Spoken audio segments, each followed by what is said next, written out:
Vamos a orar, hermanos.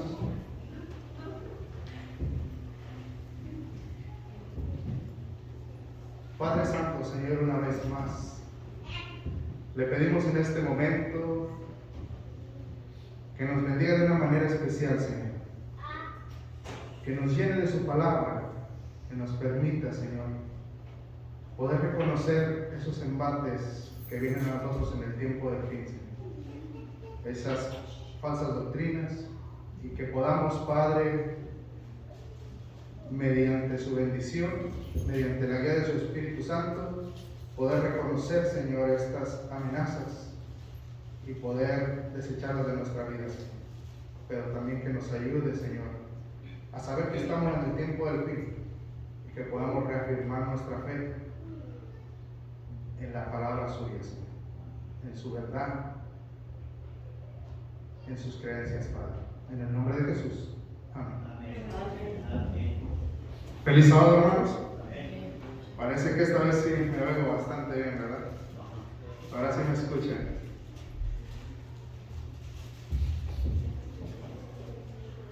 ¿Cómo estamos en esta mañana, hermanos?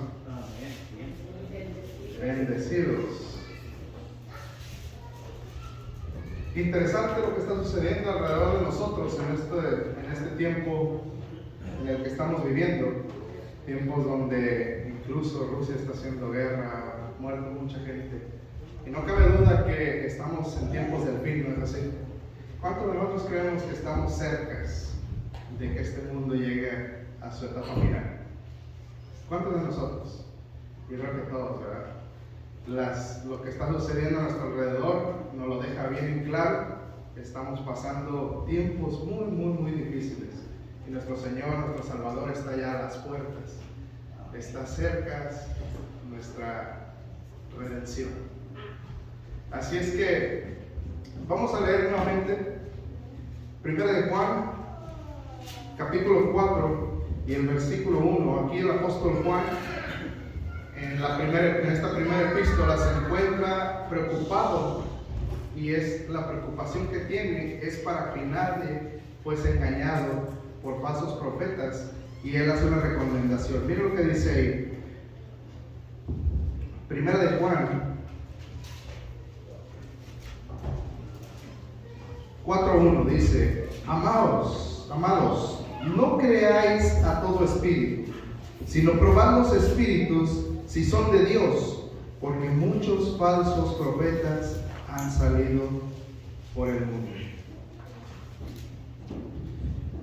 El apóstol nos hace la recomendación de que no creamos a todo espíritu. Dice que no creáis, sino probad los espíritus si son de Dios. ¿Por qué razón? Él también nos dice: porque han salido muchos falsos profetas por el mundo. En este tiempo de la pandemia, mucha gente estuvo con mucho tiempo en su casa, estuvo con más tiempo sobre sus celulares, sobre sus computadoras, y estuvieron buscando a través de las redes sociales cómo conectarse con los servicios que se estaban dando. Pero también estas redes sociales fueron utilizadas también para esparcer doctrinas que no son bíblicas. En el tiempo que nosotros estamos viviendo, ha salido una doctrina que se está metiendo en la iglesia adventista, una doctrina que está corriendo como un veneno peligroso. De eso vamos a estar hablando el día de hoy. Precisamente por eso el apóstol Juan se encontraba preocupado en aquel entonces, porque iba a haber falsos profetas, pero también se encontraba preocupado porque en los tiempos del fin también iban a surgir falsos profetas enseñando doctrinas que no son bíblicas, doctrinas erróneas. Entonces eso es lo que vamos a ver en este momento. Segunda de Pedro, si vamos ahí a Segunda de Pedro, el apóstol Pedro también, Segunda de Pedro, capítulo 3, versículo 3. Él nos dice ahí: sabiendo primero esto, que en los postreros días vendrán burladores, andando según sus propias concupiscencias. Él bien claro nos dice, sabiendo que en los postreros días. ¿Cuáles son los postreros días? ¿Cuáles son los postreros días? Los que vienen.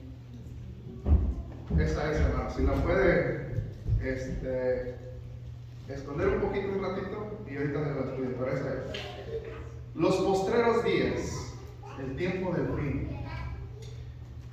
Dice el apóstol Pedro otra vez que vendrán burladores, pero esta vez se añade algo. Dice que andando según sus propias concupiscencias o sus propios deseos. Ahora la pregunta que surge es, ¿qué significa burladores?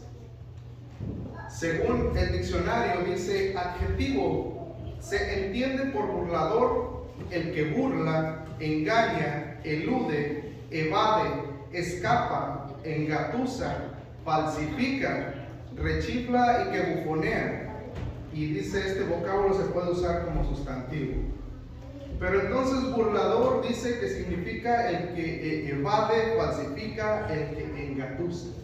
Nos está diciendo el diccionario. Por eso mismo era la advertencia de los apóstoles, por eso era esa preocupación de que nadie os engañe, nadie os burle, nadie os falsifique la verdad escrita. Pero el versículo también dice, y nos da su propia definición, dice que es una persona que anda según sus propias concupiscencias, buscando siempre sus propios deseos. En el libro de Judas también encontramos un versículo muy similar. El libro de Judas, un libro antes de Apocalipsis, ahí se encuentra Judas, tiene un solo capítulo, y el versículo 18 dice lo siguiente: los que os decían, en el postrer tiempo habrá burladores, que andarán según, dice aquí, sus malvados deseos. El apóstol Pablo también alertaba a la iglesia de Éfeso, ahí en Hechos 29, bien, vamos a Hechos 20 y el versículo 29.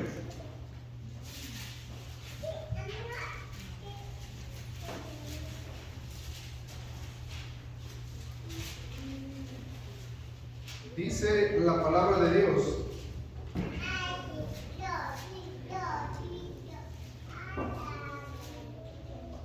Hechos 20, 29, dice: porque yo sé que después de mi partida, decía el apóstol Pablo, entrarán en medio de vosotros lobos rapaces que no perdonarán al rebaño. ¿Qué dice ahí? Que entrarán, ¿qué? Falsos maestros. Ahora ya no encontramos la palabra profeta, sino falsos maestros. Maestro es el que enseña. Y en este caso los maestros enseñaban la doctrina bíblica, el canon en aquel entonces. Entonces él decía que cuando él se fuera entrarían falsos maestros, que serían como lobos rapaces y que no perdonarían al rebaño. También nuestro Salvador Jesucristo predicó que en los últimos días aparecerían falsos profetas que arrastrarían a sus, si fuese posible, incluso a sus discípulos. Eso está en Mateo, miren, vamos a verlo. Mateo 24.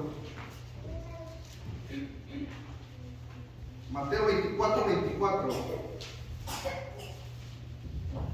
Dice la palabra del Señor ahí, el Señor Jesús hablando a sus discípulos les dice: porque se levantarán falsos cristos y falsos profetas, y harán grandes señales y prodigios, de tal manera que engañarán, si fuese posible, aún a los escogidos.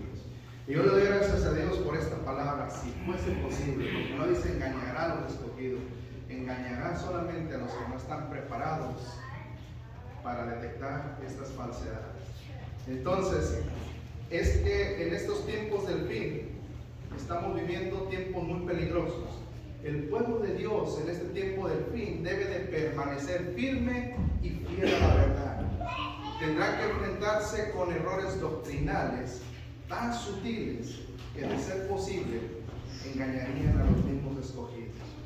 El enemigo de las almas, Satanás, siempre ha actuado de una manera sutil, de una manera disimulada y engañosa para arruinar la fe del pueblo de Dios. Pero Dios hará que todo sentimiento verdadero prevalezca. Ahora sí le voy a pedir la primera cita ahí. Por favor. Can you put the first slide for me, please? Esta se encuentra ahí en Cristo en su santuario, página 19, perdón, la sierva del Señor. Dice lo siguiente, Cristo en su santuario, página 19, ahí la tienen, dice: cuando Satanás se presenta como ángel de luz, atrapa almas en sus redes, engañándolos. Hombres que pretenden haber sido enseñados por Dios adoptan teorías falaces o falsas, y al enseñarlas adornan de tal manera esas falacias que disimulan los engaños satánicos. De esa manera, Satanás se introducirá como ángel de luz y tendrá la oportunidad de presentar sus amenas fábulas. Cristo en su santuario, página 19. Una cita más. Manuscrito 11, escrito en 1906. Tendremos que enfrentar a estos falsos profetas, dice.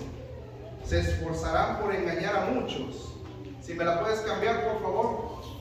Could you go to the next slide, please?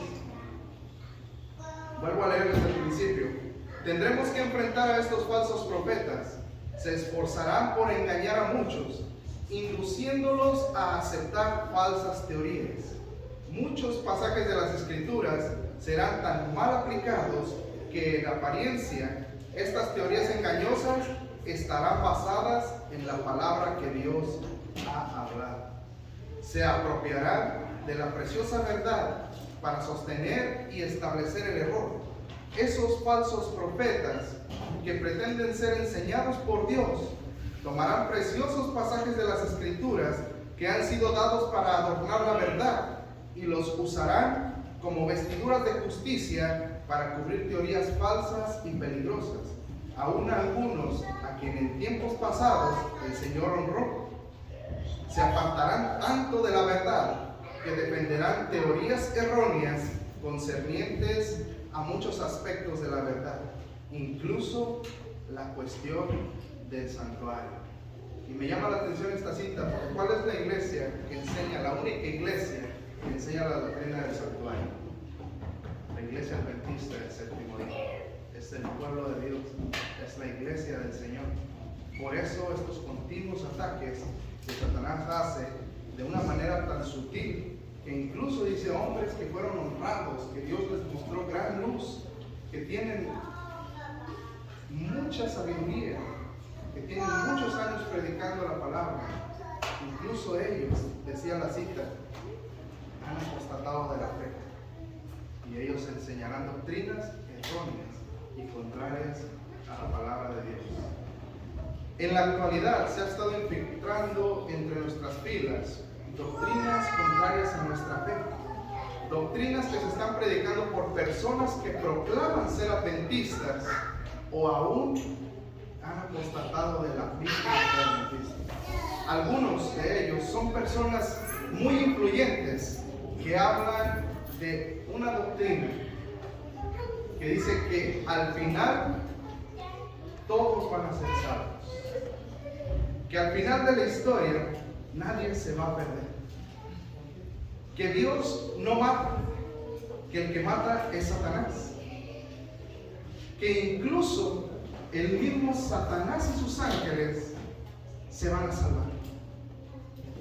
Esto se ha estado infiltrando dentro de las filas, dentro del pueblo de Dios, esta creencia donde hay hombres que han tenido muchos seguidores en las redes sociales que proclamaban ser adventistas, que si usted los oía decía este hombre está consagrado, y que hoy en día han apostatado de la fe y enseñan una doctrina totalmente contraria al adventismo. Y lo preocupante, yo seguía a uno de ellos porque me gustaba cómo exponía la palabra, y me di cuenta de que él, cuando habló de sus creencias, perdió muchos seguidores, pero ahora está retomando fuerza. Entre los comentarios, muchos adventistas dicen amén a estas creencias y a la exposición que ellos hacen acerca de estas doctrinas falsas. Y eso es preocupante porque el pueblo de Dios está aceptando algo o está diciendo amén a algo que no es verdadero. cuando la palabra de Dios dice que nosotros debemos de decir amén, cuando lo que se habla o lo que se expone está conforme a la palabra de Dios. Entonces es preocupante mirar cómo nuestros hermanos aceptan esta clase de doctrinas que no tienen una base bíblica. Esta creencia de todos salvos, o de que todos se van a salvar, que nadie va a morir, anula la creencia del santuario, la ira de Dios, el juicio y muchas otras creencias que tenemos los adventistas. Entre ellas, incluso anula el espíritu de profecía. ¿Por qué lo anula?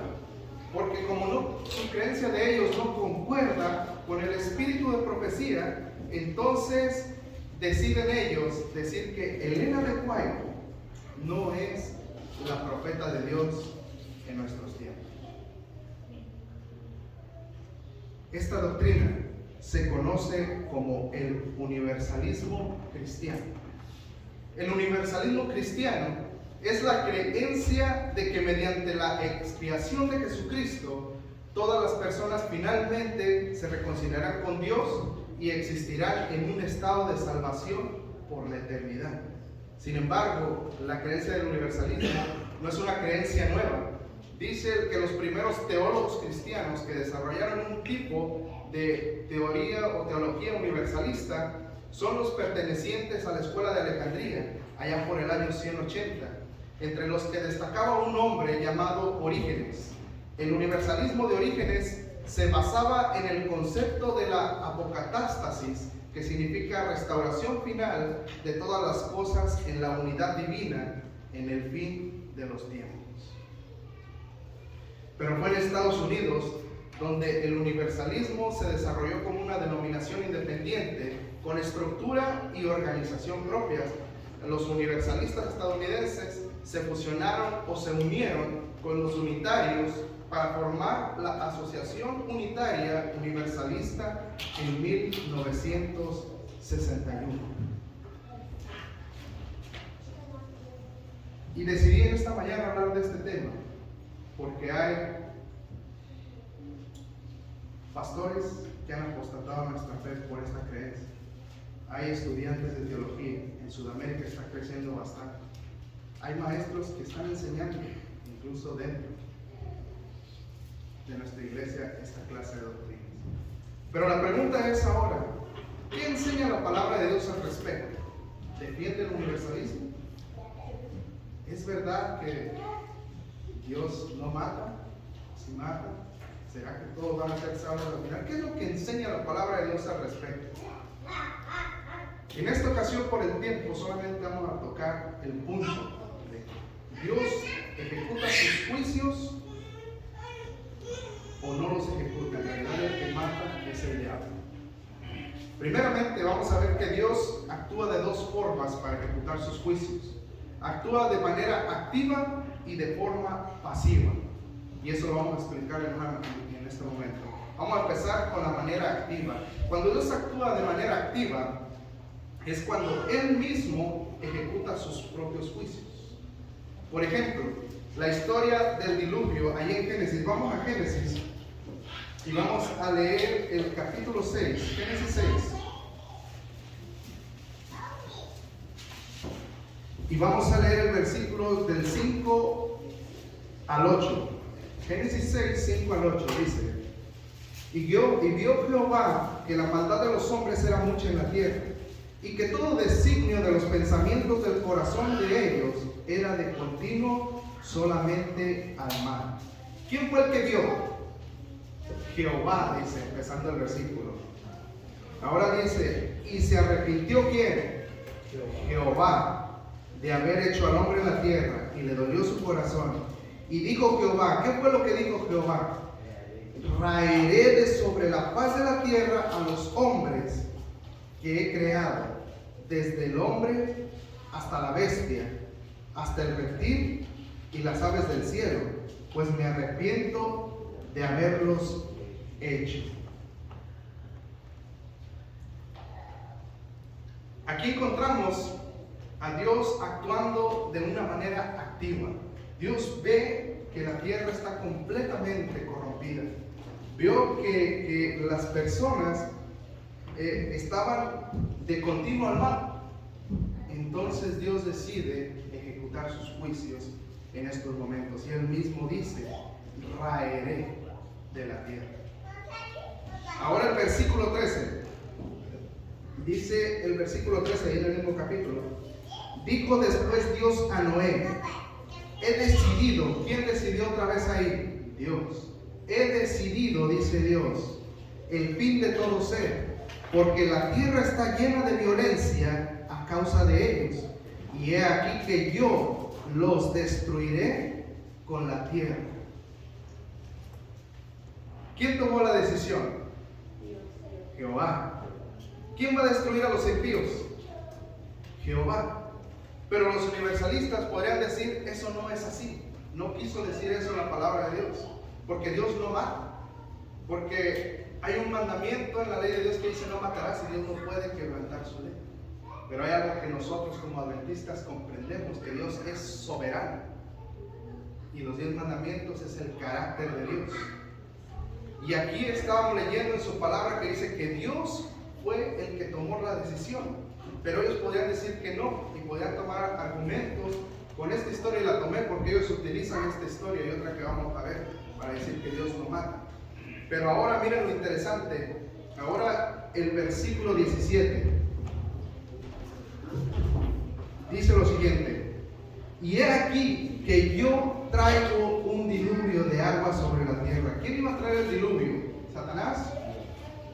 Dios, dice ahí. He aquí que yo traigo un diluvio de aguas sobre la tierra para destruir toda carne que haya el espíritu de vida debajo del cielo. Todo lo que hay en la tierra morirá. Ahora el capítulo 7 y el versículo 4 nos vuelve a reafirmar otra vez lo que Dios está diciendo. Capítulo 7, verso 4 dice: porque pasados aún 7 días, yo haré llover sobre la tierra 40 días y 40 noches, y raeré de sobre la faz de la tierra a todo ser viviente que hice. Es lo que encontramos en estos versículos. Otro ejemplo que ellos usan es el de Sodoma y Gomorra. Vamos a ir a Sodoma y Gomorra. Vamos a ir a Génesis 19 ahora. Génesis 19 vamos a leer del 24 al 25. Y no vamos a leer toda la historia, porque muchos de ustedes ya la conocen. Solamente vamos a ver cómo Dios está actuando de manera activa en esta historia. Génesis 19, 24, 25 dice: entonces Jehová hizo llover sobre Sodoma y sobre Gomorra azufre y fuego de parte de Jehová desde los cielos. Y ahora pongan atención que dice ahí: y destruyó las ciudades y toda aquella llanura, con todos los moradores de aquellas ciudades y el fruto de la tierra. Hay otros ejemplos de que Dios sí ejecuta su ira y sus juicios de una manera activa. Incluso, no vamos a tocarlos todos porque son muchos, solamente estamos tocando los más claros. Incluso al final de la historia, en el libro de Apocalipsis 20:20, si quieren leerlo, Apocalipsis 20:20, ahí nos dice y nos enseña que el mismo Dios es el que va a arrojar a Satanás en el lago de fuego. Dice Apocalipsis 20:10, dice: y el diablo que los engañaba fue, ¿qué dice? Lanzado. ¿Quién lo lanzó? Porque ahí no dice que Satanás aventó solo, pero dice que hay una sentencia sobre él.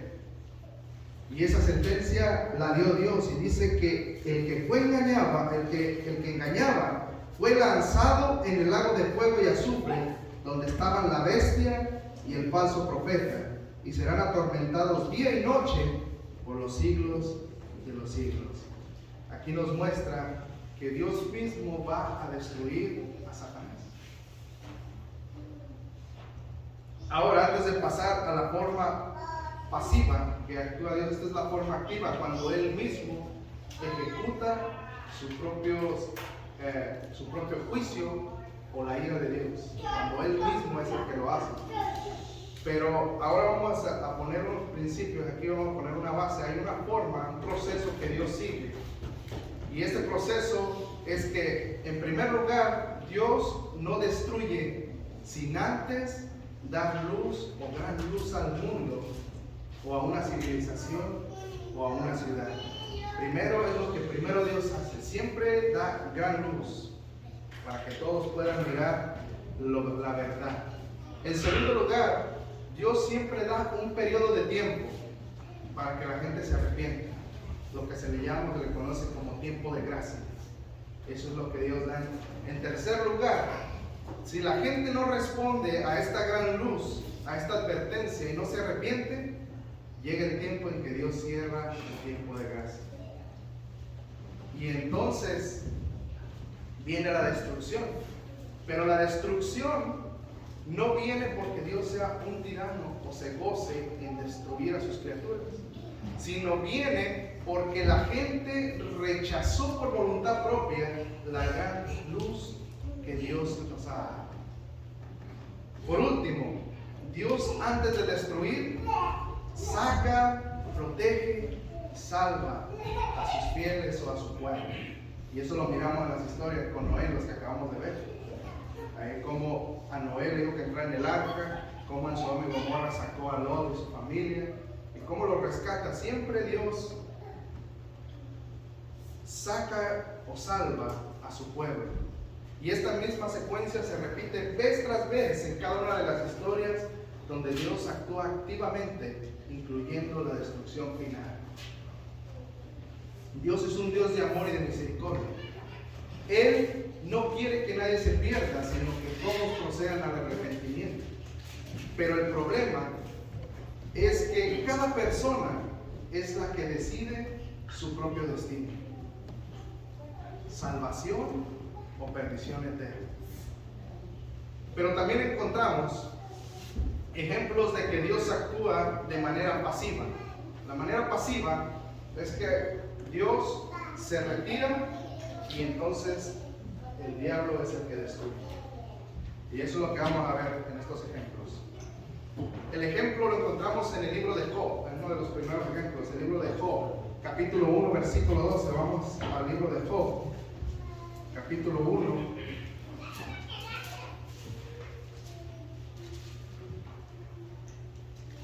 Versículo 12.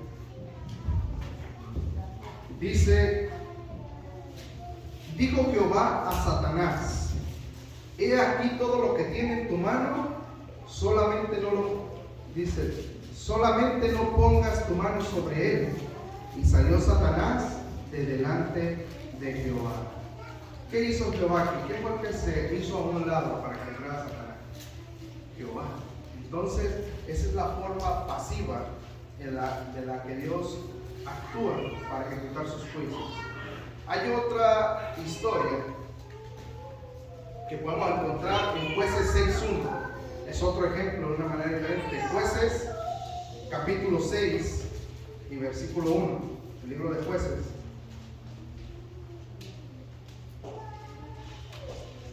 Aquí encontramos otro ejemplo de que Dios actúa de manera pasiva. Aquí el pueblo había sido liberado por medio de Débora y de Barak, y habían gozado por un tiempo de paz, pero el pueblo de Dios entonces empezó a hacer lo malo ante los ojos de Jehová. Y entonces dice ahí el versículo 1, dice: los hijos de Israel hicieron lo malo ante los ojos de Jehová, y Jehová los entregó en manos de Madián por 7 años. Otra vez vemos aquí que quién fue el que se hizo a un lado, quién fue el que entregó. Jehová los entregó. Ahora vamos a ver ahí en Esdras, vamos ahí a Esdras, otro ejemplo. El libro de Esdras, y vamos a leer el capítulo 5.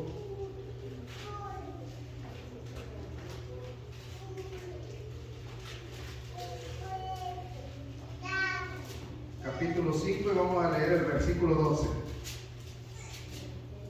Dice la palabra de Dios: mas después que nuestros padres provocaron a ira al Dios de los cielos, Él los entregó en mano de Nabucodonosor, rey de Babilonia, caldeo, el cual destruyó esta casa y llevó cautivo al pueblo a Babilonia. Otra vez encontramos aquí que Jehová se hace a un lado y entonces los entrega en manos del cautiverio babilónico. Pero hay un versículo muy contundente en el Nuevo Testamento, Hechos 7. Vamos a Hechos 7. Hechos 7 y vamos a leer el versículo 42. El versículo 42 es contundente por la forma en que está traducido. Miren lo que dice ahí. Y Dios se apartó. Aquí está explícitamente la forma pasiva en la que actúa Dios para ejecutar sus juicios. Dice, y Dios se apartó y los entregó a que se rindiese culto al ejército del cielo, como está escrito en el libro de los profetas. De la forma, de estas dos formas que Dios actúa, lo único que podemos ver aquí es que el amor de Dios no puede contradecir su justicia. Dios es justo en su amor, pero también es amoroso en su justicia. Está en perfecta sincronía. No se puede contradecir el amor de Dios y su justicia. Dios al final de la historia también nos dará gran luz antes de la segunda venida de nuestro Señor Jesucristo en gloria y en majestad. Eso lo encontramos en Apocalipsis 18:1.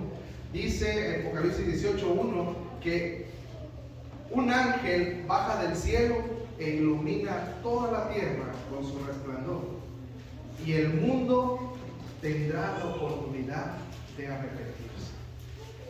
Pero llegará el día en que el tiempo de gracia llegue a su fin y no habrá más oportunidad para el arrepentimiento, y el pueblo de Dios estará salvo, y Dios mismo destruirá a Satanás y sus ángeles, como lo vimos en Apocalipsis 20:10, y a todos, incluso a todos los que decidieron por voluntad propia rechazar la luz que Dios les dio. Eso quiero que lo vean ahí en Apocalipsis 20:15, donde estábamos hace unos momentos. Dice Apocalipsis 20:15: y el que no se halló inscrito en el libro de la vida fue lanzado al lago de fuego, al mismo lago donde Dios había lanzado a Satanás, o va a lanzar en el futuro a Satanás. Dice la siguiente cita que les voy a mostrar ahora. If you can put the next slide please for me. So, dice aquí carta 45, escrita en 1891, dice: no habrá tiempo de gracia después de la venida del Señor. Los que dicen que lo habrá están engañados y extraviados. Antes de que Cristo venga, existirá un estado de las cosas como el que existió antes del diluvio. Y después de que el Salvador aparezca en las nubes del cielo, a nadie se le dará otra oportunidad para obtener salvación. Todos habrán hecho o tomado su decisión. Hermanos amados, estamos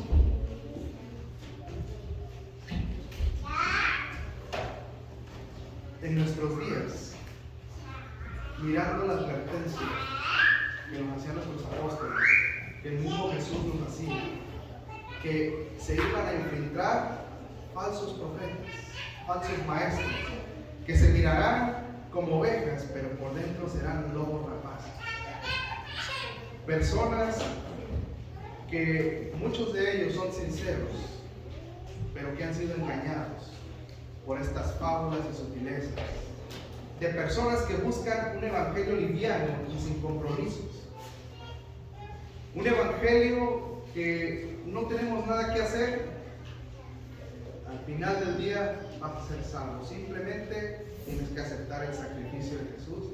Y no importa lo que hagas, como vivas, vas a ser salvo. Evangelios livianos, que no tienen compromiso. Evangelios que le agradan a la gente.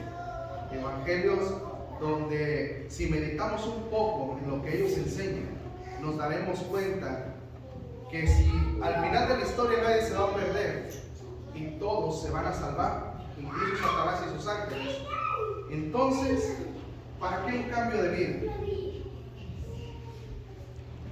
Entonces, ¿para qué ir a la iglesia? ¿Para qué abandonar las bajas pasiones? ¿Para qué orar? ¿Para qué observar los mandamientos de Dios? ¿Para qué hablar a otros del amor de Dios? ¿Para qué amar a mi prójimo? ¿Para qué perdonar? ¿Para qué obediencia a Dios si al final todos se van a salvar? Independientemente o sin importar lo que hayan hecho en este mundo. ¿Saben que esta doctrina, hace ratito lo que les comenté acerca del universalismo, se inició en el año 180? Pero ¿saben qué es más antigua esta enseñanza? ¿Saben dónde encontramos esta enseñanza y quién es el autor de esta enseñanza? Vamos al libro de Génesis 3. Génesis 3, y vamos a leer del 1 al 4. Dice la palabra de Dios: pero la serpiente, ¿quién es la serpiente? Era astuta, más que todos los animales del campo que Jehová Dios había hecho, la cual dijo a la mujer: con que Dios os ha dicho, no comáis de todo árbol del huerto. Y la mujer respondió a la serpiente: del fruto de los árboles del huerto podemos comer, pero del fruto del árbol que está en medio del huerto, dijo Dios, no comeréis de él, ni le tocaréis, para que no muráis. Entonces aquí viene la enseñanza o esta doctrina. Entonces la serpiente dijo a la mujer, ¿qué le respondió? No moriréis. Lo mismo que se está enseñando en nuestros días. Toma del fruto. Al final de la historia te vas a salvar. ¿Para qué te privas del fruto? Si te va a dar conocimiento, pues al final te vas a salvar. ¿Para qué obedeces la voz de Dios? Dios te dijo obedece mi voz, pero ¿para qué? Si de todos modos te van a salvar. Esta doctrina es una doctrina satánica, donde el que la ha dado, lo encontramos aquí en el libro de Génesis, es el mismo Satanás, diciéndole a la gente: vive como sea, haz drogas, toma alcohol, ten mal genio, no perdones. Si alguien te ofende, no lo perdones, no pasa nada. Eso es lo que enseña esta doctrina. Al final de todo, Dios de alguna forma va a salvarte al final de la historia. Si te suicidaste, yo escuché un comentario que dijo: si alguien se suicidó o si alguien mata a alguien, no importa. Es Dios, de algún modo lo va a salvar. Pero sabes que Dios a ti y a mí nos dio algo, un regalo hermoso, que se llama libre albedrío. Y este libre albedrío es la capacidad de tomar decisiones. Entonces, si hay gran luz en el mundo, y esta luz se le da al mundo para que puedan venir al arrepentimiento, para que nadie se pierda, sino todos se salven. Pero el mundo decide decir, la mayoría decide, ¿sabes qué? No me interesa eso. Y de todos modos Dios dice, ¿sabes qué? Pues aunque tú hayas decidido no, yo te voy a salvar. ¿Qué está haciendo Dios? Ellos enseñan que los adventistas, por eso me puse a estudiar esto, porque ellos dicen que los adventistas presentamos a un Dios tirano, a un Dios que forza, que no es Dios de amor. Pero Dios en su amor y su misericordia sigue mostrando que Él no quiere que tomes una mala decisión, que Él quiere que te salves, pero Él no te quiere forzar. Él quiere y te dio el privilegio de que tú decidas por ti mismo. Dios ya puso todo sobre la mesa, sacrificio perfecto, intercesor en el cielo por nosotros. Él pagó el precio del pecado para que tú lo aceptes, pero Dios no te va a forzar a que tú aceptes la salvación de Cristo Jesús. Dios va a permitir que tú decidas, y esto va a mostrar ante todos y hasta al universo entero que Dios es un amor, es un Dios de amor y de misericordia, un Dios justo, un Dios que nos ama tanto que dio lo que más le dolía y nos dio un tiempo de gracia suficiente para que tú y yo podamos alcanzar la salvación. el apóstol Pablo escribió ahí en Colosenses, y vamos ahí al libro de Colosenses, capítulo 2.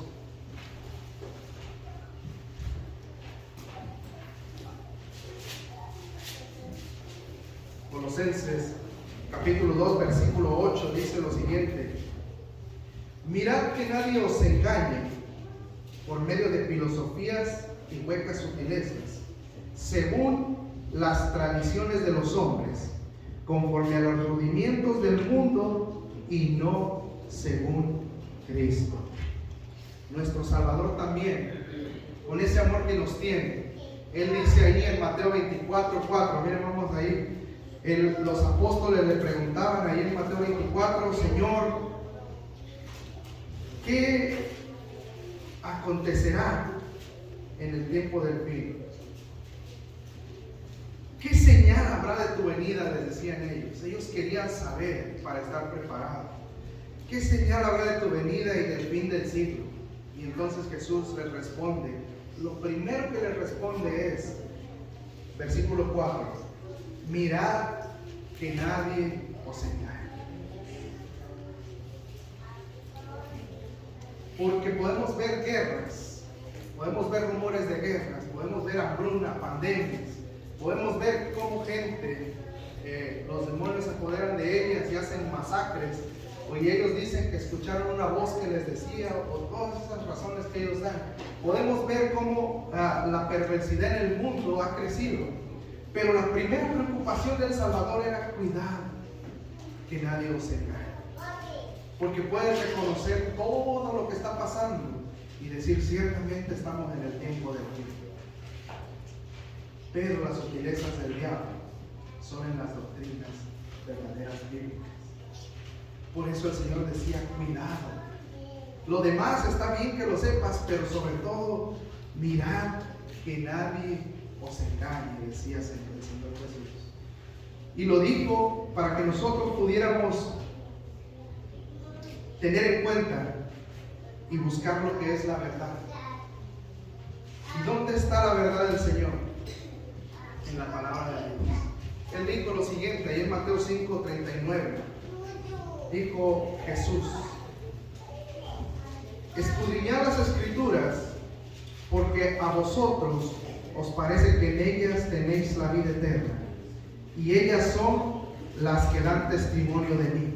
Y todavía el 40 dice: ¿y no queréis venir a mí para que tengas vida? Él nos dice y nos exhorta a escudriñar las Escrituras. No basta con solamente leer. Una cosa es leer y otra cosa es escudriñar. Y Él nos dice, ¿estás buscando la salvación? ¿Estás buscando la vida eterna? No leas solamente la palabra de Dios. Escudriña, profundiza. Mira que todo aquello que escuchas esté conforme a la palabra de Dios, que esté en armonía, de tapa a tapa, y si no lo está, deséchalo. Ten mucho cuidado con lo que escuchamos en las redes sociales. Tengan mucho cuidado de lo que se dice por estas personas que proclaman ser adventistas y enseñan doctrinas erróneas y contrarias al adventismo. Doctrinas que gustan a la gente, pero sin embargo extravían al pueblo de Dios. Es un veneno peligroso que se ha estado infiltrando en la iglesia de Dios. El tiempo se me ha ido, pero quiero terminar con una cita que se encuentra en el libro Evangelismo. Esa cita también se encuentra en Review del Herald y fue escrita el 19 de agosto de 1909. Can you change the slide, please? Dice que no me escucho. ¿Puedes cambiar el slide, por favor? Dice: la inspiración divina por medio de la sierva del Señor.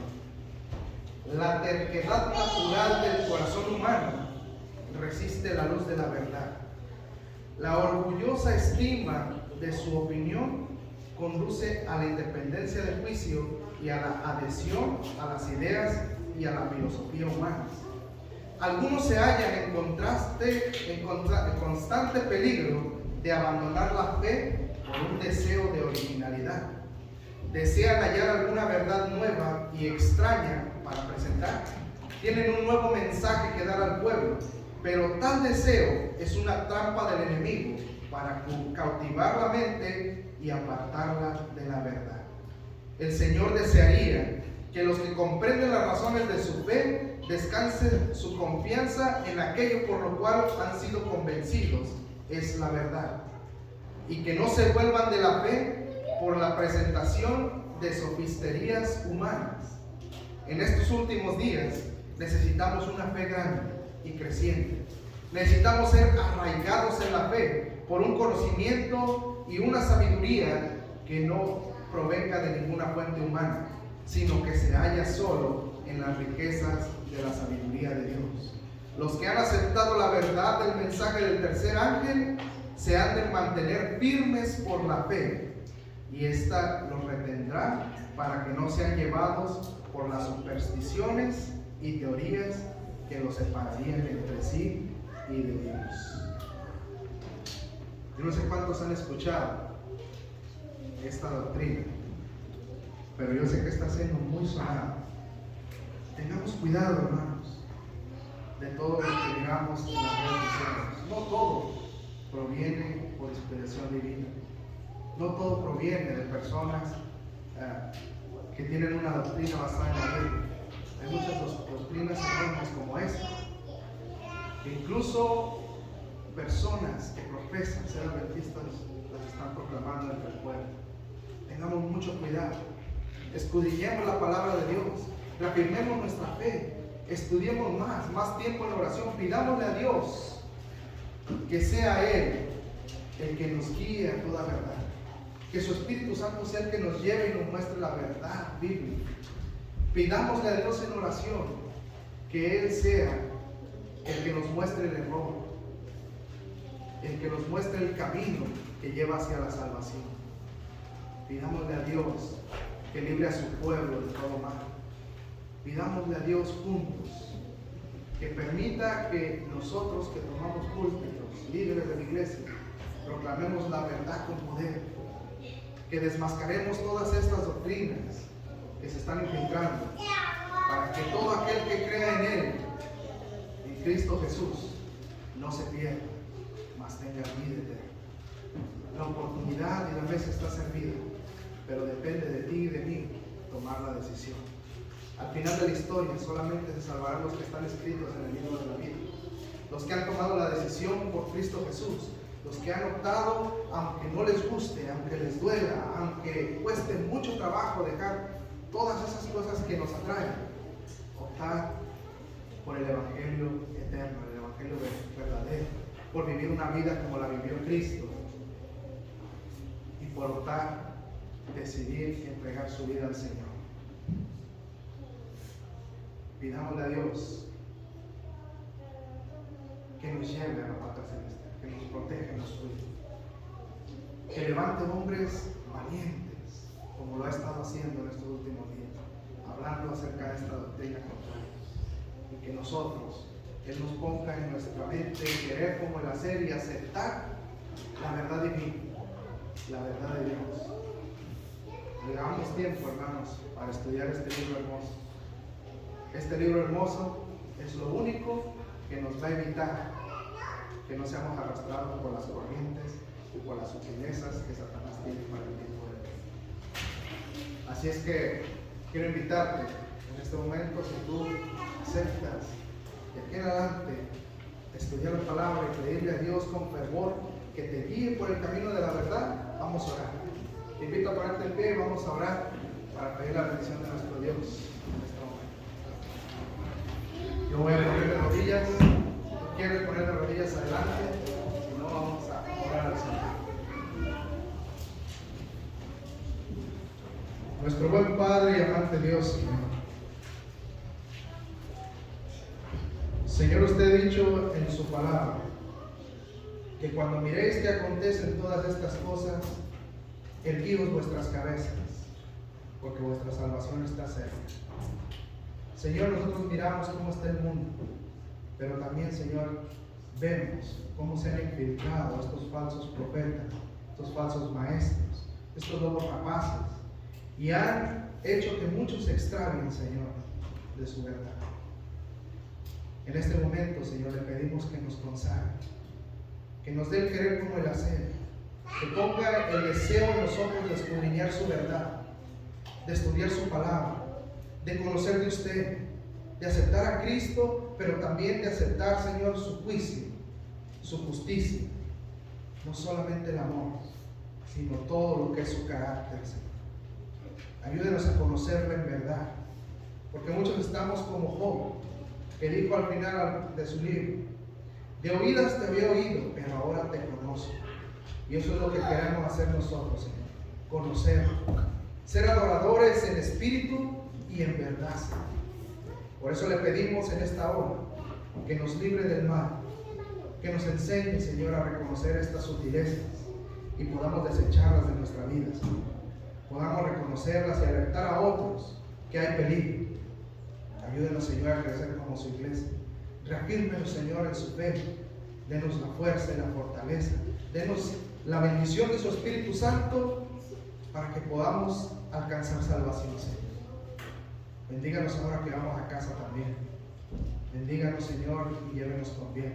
Y permítanos regresar en un momento para el siguiente servicio, Señor.